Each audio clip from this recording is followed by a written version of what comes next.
श्री स्वामी समर्थ. श्री स्वामी समर्थ रेसिपीजमध्ये आपलं स्वागत आहे. आज आपण बनवणार आहोत लिंबाचं गोड क्रश लोणचं. त्याच्यासाठी लागणारं साहित्य पाहू. मी 6 ते 7 लिंब धुवून पुसून बारीक चिरून घेतले आणि त्यामधलं बी काढून टाकले. त्यामध्ये जे बिया असतात त्या सर्व काढून टाकल्या.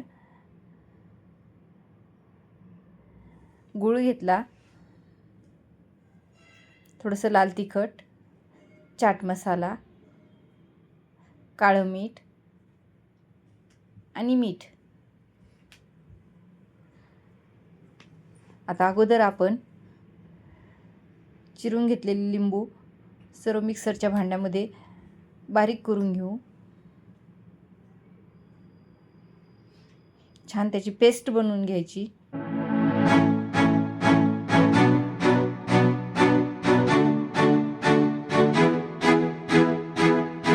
आता ही पेस्ट मी एका वाटीमध्ये घेतली आणि वाटीने मोजून घेतली. 1 वाटी लिंबाची बारीक पेस्ट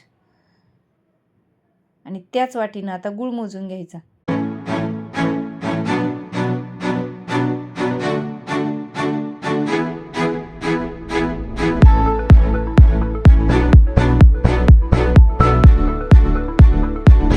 आपण आपल्या आवडीप्रमाणे गूळ घालायचा.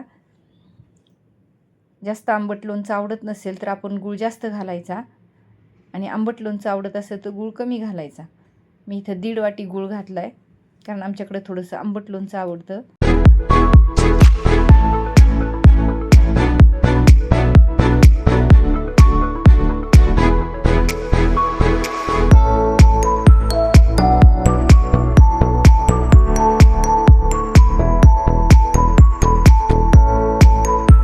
एक वाटी लिंबाच्या पेस्टला 1.5 वाटी गूळ घातला.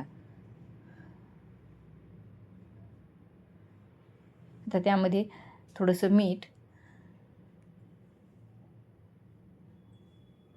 काळं मीठ,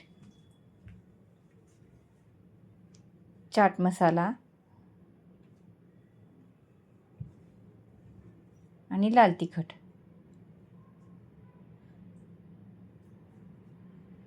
असं सर्व टाकून ते छान असं मिक्स करून घ्यायचं.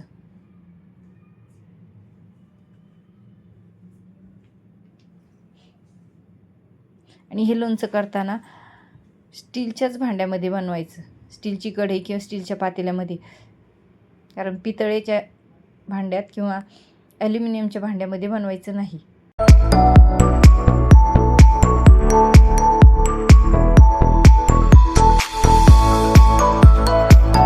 आता हे छान असं मिक्स झालं आहे.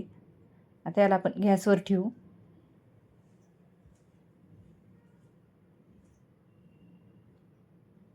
आणि याला छान असं शिजवून घेऊ.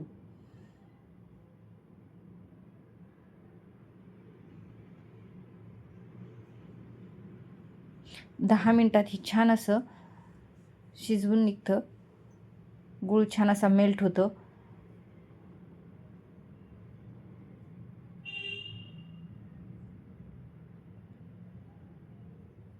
हे पहा किती छान शिजतंय.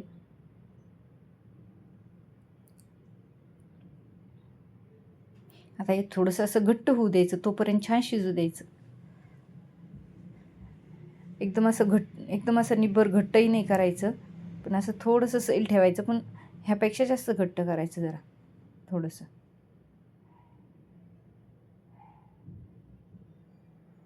कारण गरम असताना जर आपण एकदम जास्त घट्ट केलं तर ते थंड झाल्यावर खूप घट्ट होईल, निब्बर होईल. हे पहा असं ठेवायचं छान थोडंसं असं सैल.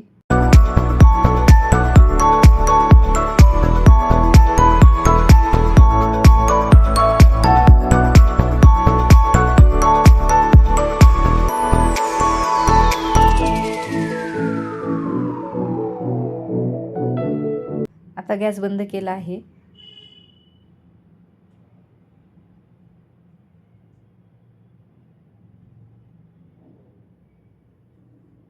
आता ह्याला आपण छान असं वाटीत काढून घेतलं.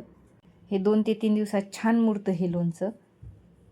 छान असं बरणीत भरून ठेवायचं. 2-3 दिवसात छान असं मुरतं. नंतर खूप छान लागतं हे लोणचं. उपवासासाठी किंवा असं खूप छान आहे. एरवी खाण्यासाठी पोळीबरोबरही. लाईक करा, सबस्क्राईब करा आणि रेसिपी कशी वाटली कमेंट करून सांगा.